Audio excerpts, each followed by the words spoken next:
Marriages are made in heaven, but మేనరికాలు మాత్రం కాదు. మేనత్త కూతురునో మేనమామ కొడుకునో ఫిక్స్ అయిపోవాలంటే స్వర్గం దాకా అక్కర్లేదు. వాళ్ళ సొంత ఊళ్ళో సొంత ఇంట్లోనే నిఖా పక్కా అయిపోతుంది.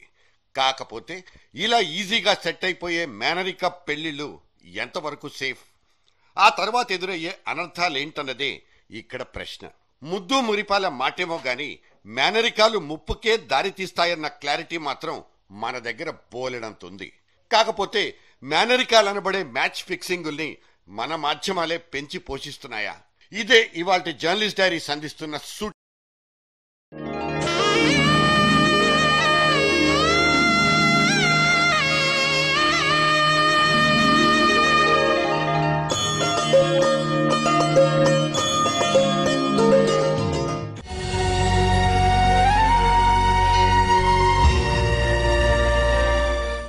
అనురాగం, అనుబంధం, అభిమానం, ఆప్యాయత, ఇటువంటి అఐలన్నీ మర్చిపోయి ఫీలింగ్స్ కు దూరంగా బతికేస్తున్న ఆధునిక మనిషి గుండెను తట్టి లేపిందని, న్యూక్లియస్ ఫ్యామిలీల కళ్లను తప్ప తడిపేసిందంటూ నిన్న మొన్ననే రిలీజ్ అయిన ఒక కొత్త సినిమా తెగ సందడి చేసేస్తోంది. ఒక అందమైన ఉమ్మడి కుటుంబం చుట్టూ తిరిగిన 14 రీళ్ల మరియు 16 అణాల ముచ్చటైన ఈ సినిమా క్రమేపీ అందరికీ దగ్గరవుతోంది.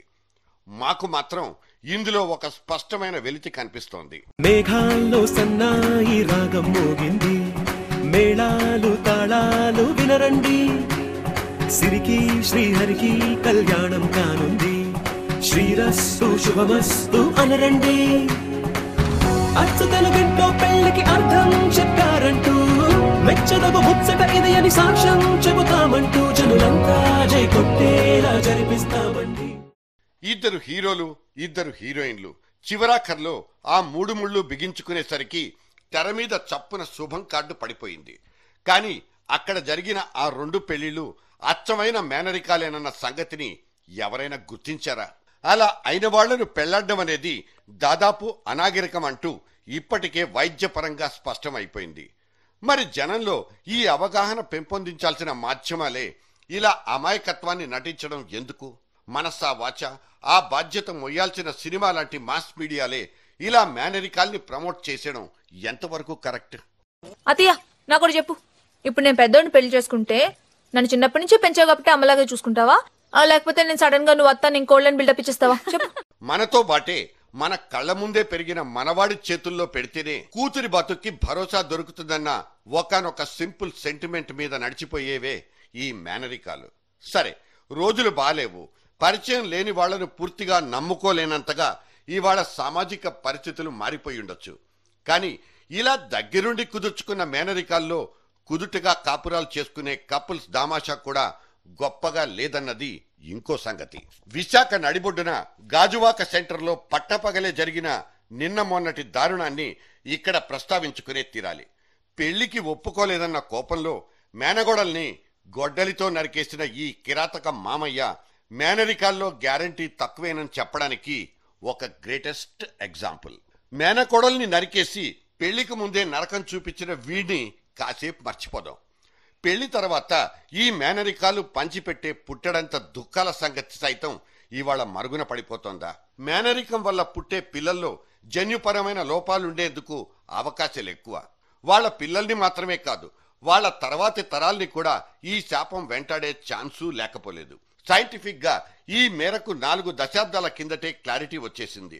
మేనరికం చేసుకోదలిచిన జంట పెళ్లికి ముందే జెనెటిక్ కౌన్సిలింగ్ తీసుకున్నా అక్కడ సైతం అన్ని రకాల జన్యుపరమైన లోపాల్ని పసిగట్టే అవకాశాలు లేవని డాక్టర్లే చేతులెత్తేస్తున్న పరిస్థితి. దంపతులు ఇద్దరి బ్లడ్ గ్రూప్ వేరుగా ఉన్నప్పటికీ వాళ్లకు పుట్టబోయే సంతానానికి మానసిక శారీరక వైకల్యం లాంటి అనర్థాలు తప్పవని కూడా తేల్చేసింది వైద్య శాస్త్రం. మరి తెలిసి మేనరికాల వైపు ఎందుకు మొగ్గుతున్నామన్నదే ఇక్కడ అంతుబట్టని విషయం. పెళ్ళంటే తప్పెట్లు, తాళాలు, తలంబ్రాలతో ఆగిపోయేది కాదంటూ మనసు కవి రాసిన ఒక మాటల పాట ఇక్కడ గుర్తుకొస్తోంది. పెళ్ళంటే పందిళ్ళు, సందళ్ళు, తప్పెట్లు, తాళాలు, తలంబ్రాలు,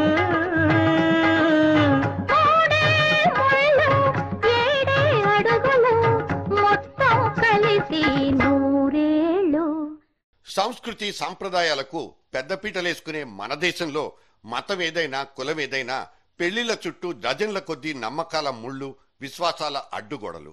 అన్నదమ్ములు లేని ఆడపిల్లను పెళ్లాడకూడదంటూ ఇక్కడ నిషేధం ఏదీ లేకపోయినా దాదాపుగా దాన్ని ఎందరో కొందరు పాటిస్తూనే ఉన్నారు.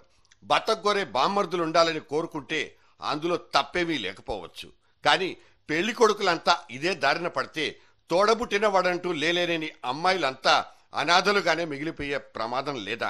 ఇక ఆ ఇంట్లో అన్నా చెల్లెళ్లను, ఈ ఇంట్లో అక్క తమ్ముళ్ళు పెళ్లి చేసుకునే కుండ మార్పిడి అనబడే డబుల్ ధమాకా పెళ్లిళ్ల మీద కూడా బోలెడన్ని సందేహాలు. కాకపోతే ఇవన్నీ వాళ్ళ అవసరాలు, పరిస్థితుల్ని మాత్రమే ప్రభావితం చేసేది. కానీ మేనరికాలైతే అలా కాదు. వీటన్నిటికీ పూర్తిగా విరుద్ధం. 2 కుటుంబాల సౌకర్యం కోసం కమిట్ అయిపోతూ తర్వాత తరాలకు కష్టాలు కొనిపెట్టే మ్యాచ్ ఫిక్సింగ్సే ఈ మేనరికాలు.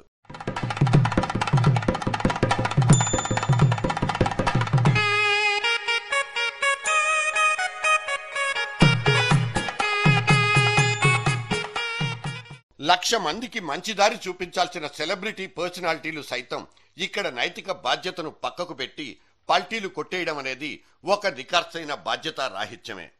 ఇటీవల నారా మరియు నందమూరి కుటుంబాలు పబ్లిక్ గా వియ్యమందుకున్న నేపథ్యంలో మేనరికాల గురించి మన మధ్య తీవ్రమైన చర్చ అయితే జరిగింది. కాకపోతే వివిఐపి ఫ్యామిలీలే ఇలా బిందాస్ అనుకుంటూ ముందుకెళ్లిపోతున్న వైనాలు జనంలో ఉన్న చైతన్యాన్ని చంపేస్తున్నాయా? ఇలా కమిట్ అయిపోయే సెలబ్రిటీ కుటుంబాలు ముందస్తు పరీక్షలు చేయించుకున్నాయా? పూర్తి భరోసాతోనే పెళ్లిపీటల మీదకెక్కి కూర్చున్నాయా అనేది జనసామాన్యానికి తెలీదు.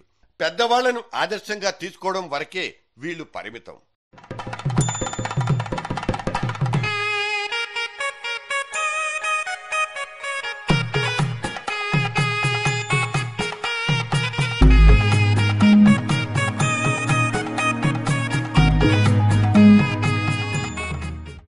సిగరెట్ ప్యాకెట్ల మీద, గుట్కా శాచెట్స్ మీద పుర్రెగుర్తులేసి మరీ భయపెట్టే సర్కార్లు ఇక్కడ మాత్రం నోరు మెదపలేకపోవడం ఏంటన్నది సామాజిక వాదుల ప్రశ్న.